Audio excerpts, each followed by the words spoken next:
Hello everybody and welcome back to my channel, or welcome to my channel. If you're new here, please hit that subscribe button and hit the notification bell. It really helps me out and you never want to miss a video of mine.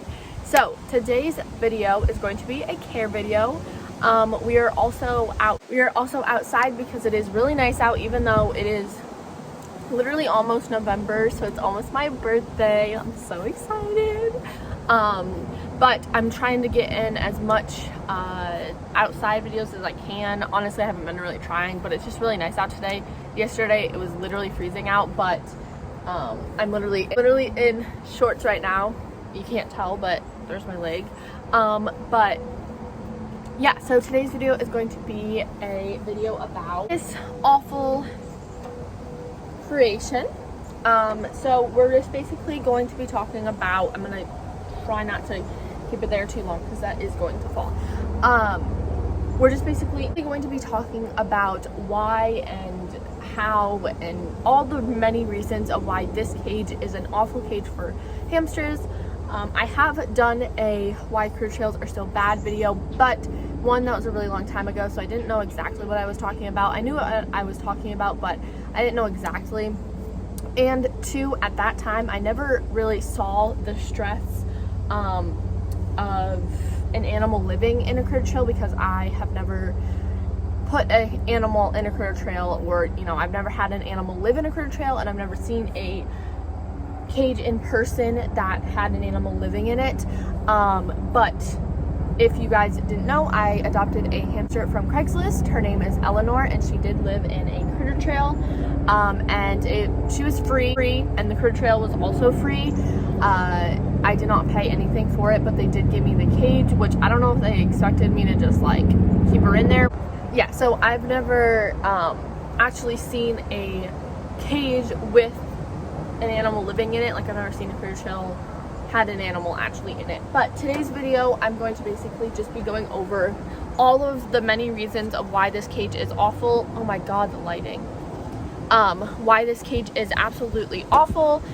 There's lots of reasons, so hopefully this video won't be too long, but it probably will be a decent amount of time. So yeah.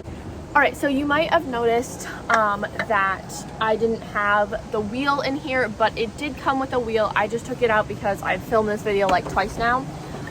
So I have the wheel right here, and if you can just see, it literally isn't even, like, my hand's bigger than it. And yeah, hamsters are not bigger than my hand. Some of them are.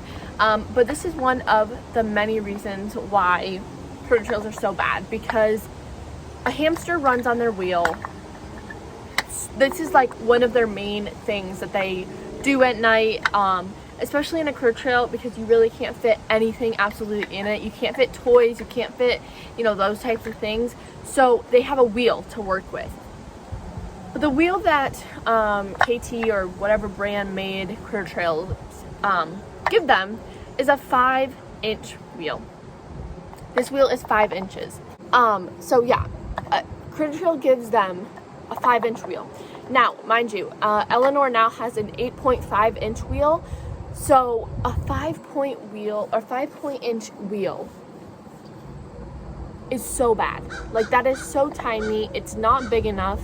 When a hamster is running on a wheel, their back should not curve at all.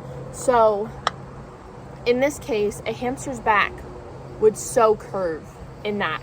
Now, especially a Syrian hamster. Now, these cages, there's not like a certain animal that has to live in there. So this isn't just for dwarfs, or this isn't just for Syrians.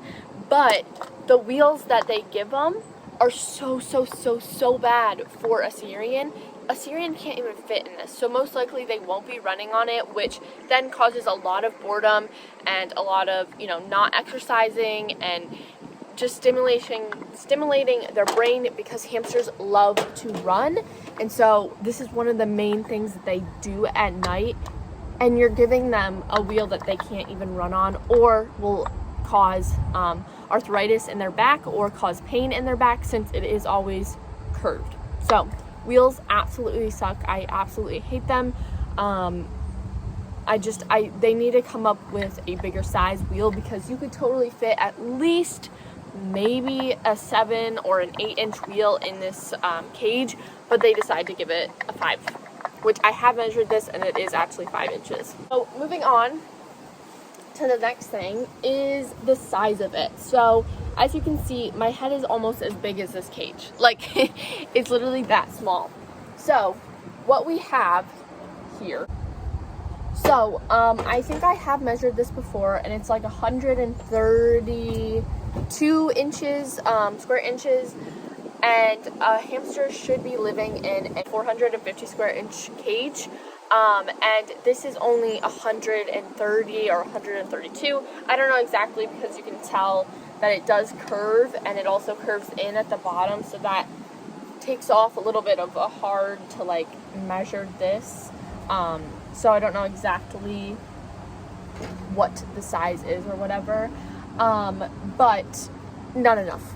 You know, they literally will, in their lifetime, or even in just a week, cover every single square inch of this cage. It is so bad that it's so tiny. And moving on from that, what Crittertrail did to fix this is they added tubes. They added these things so you could connect it to another cage, and then connect it to another cage, and then connect it to another cage, where it was just like huge and big and have, you know, that is so bad. It is so awful. That doesn't help anything, because that is broken square inches. So I look really good right now, but also not to mention that tubes, there has been so many cases of hamsters getting stuck in the tubes, such as like Syrians, because dwarfs are obviously not that big, but Syrians have got stuck in these Crittertrail tubes and passed away before. There are so many times that this has happened. So not only is it bad that there even is tubes and you connect it to another cage, and then that all of a sudden makes it a bigger cage, which it doesn't, I'll get to it, but they're not even big enough tubes for Syrians, and Syrians are marketed towards these cages as well. So everything to do with a Crittertrail, like, there's literally nothing good about a Crittertrail. Like, I still have not found something good about a Crittertrail. So yes, they might have 5 cages connected to this one cage, but that's still not enough, because it breaks off each one. So you can't just add 2 of the cages together and then, you know, you would get the right size amount, but you wouldn't, because that's broken square inches. You just have a little tube, and then it connects it to another cage, and it's just, it doesn't work like that. Like, square inches don't work like that. You can't just add them and add them. It has to be the actual square inch of it. So yes, you can totally add on to these cages as long as one of them has 450 square inches or above. But it doesn't count adding on a bunch of them, because I've seen people with the right size cage, and then it's connected to a smaller cage, or, you know, just a little bit of a smaller cage with a tube, and that counts, but one of them has to be over 450 square inches, or both of them have to be over 450 square inches. So that's how it works. It doesn't work by just adding on. That doesn't work. The next thing I want to talk about is the bedding size. Hamsters need at least 5 inches, but I recommend around 9 to 14 inches. I usually use like 9 inches of bedding, and this is not enough. This is roughly, I think I measured, it was like roughly 3 inches.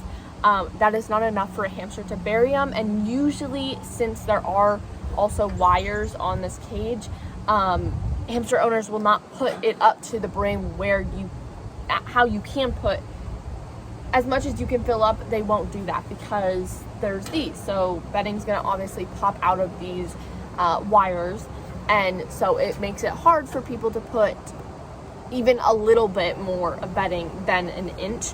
Now this isn't how much she had. I actually dropped the cage and some bedding spilled out, but doesn't matter.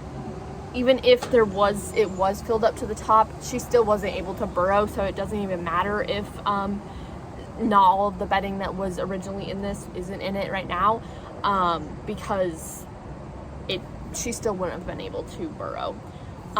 So yeah, that is one of the biggest things as well.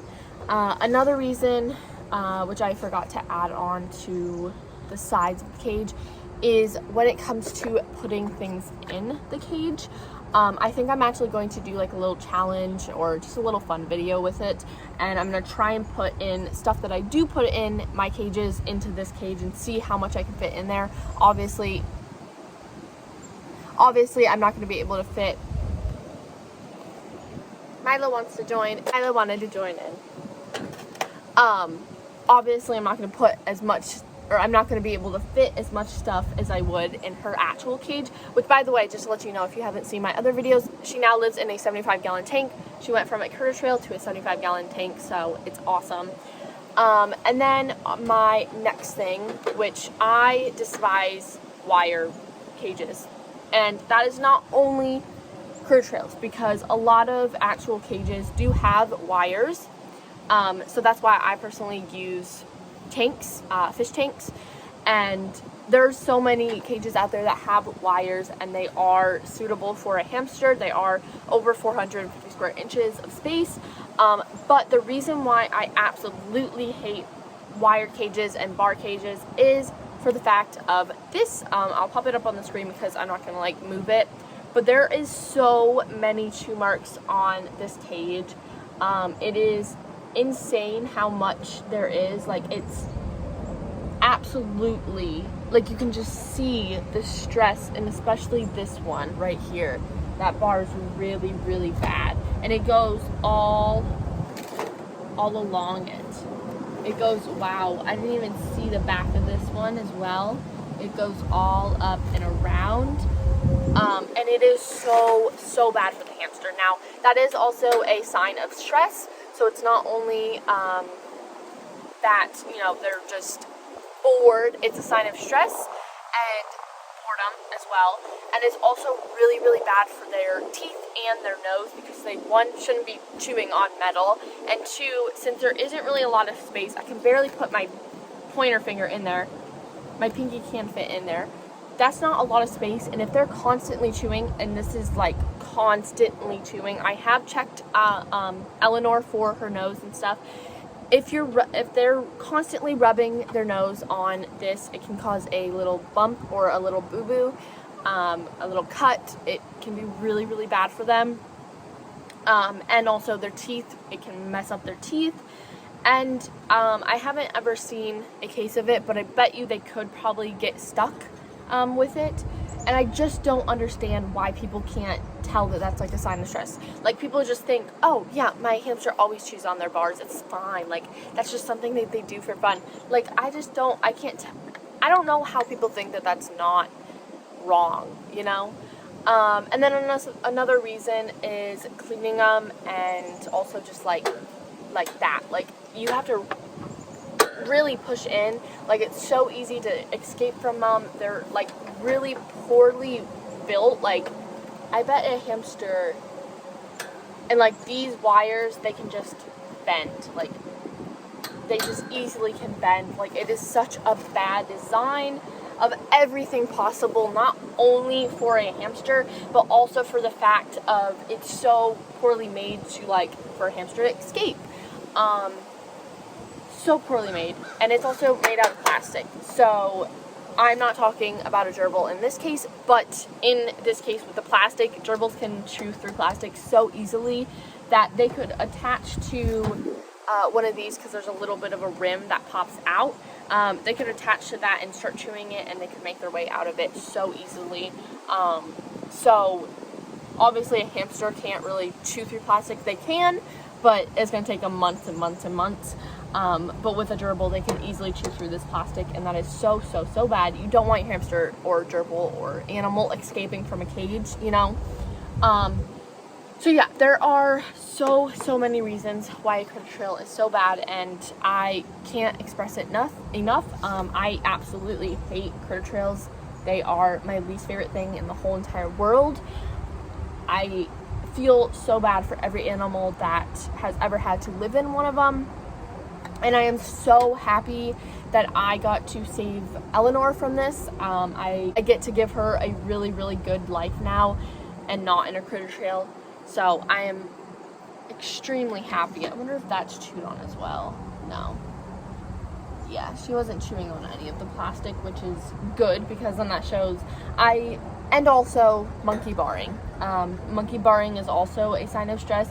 Luckily, this cage obviously doesn't have the top of, so that's like more monkey barring, but even just climbing on the wires, that's also a monkey barring. And she was doing that in the cage when we were in the car when I got her, and so that's also a sign of stress. So yeah, get this out of our sight. I think I probably will do that challenge that I was talking about, just because I feel like it would be kind of sort of fun just to see. It would be also educational to like show you guys that you can't fit, even if you want to make it a good cage, you can't. You just physically can't. So basically that is the video. I hope you guys enjoyed, and I hope it helps one person out there. One thing I could tell to you, and I could be 100% right about, and there's like, you can't prove to me that it is wrong, is Crittertrails suck, and Crittertrails should not be suitable for an animal, and they aren't suitable for an animal. They shouldn't be sold. Many more reasons, and we are trying to solve that, but it is so hard for pet stores to kind of just realize it, because it's just all about the money. So yeah, I hope you guys enjoyed, and we'll see you guys all in my next video. Bye guys.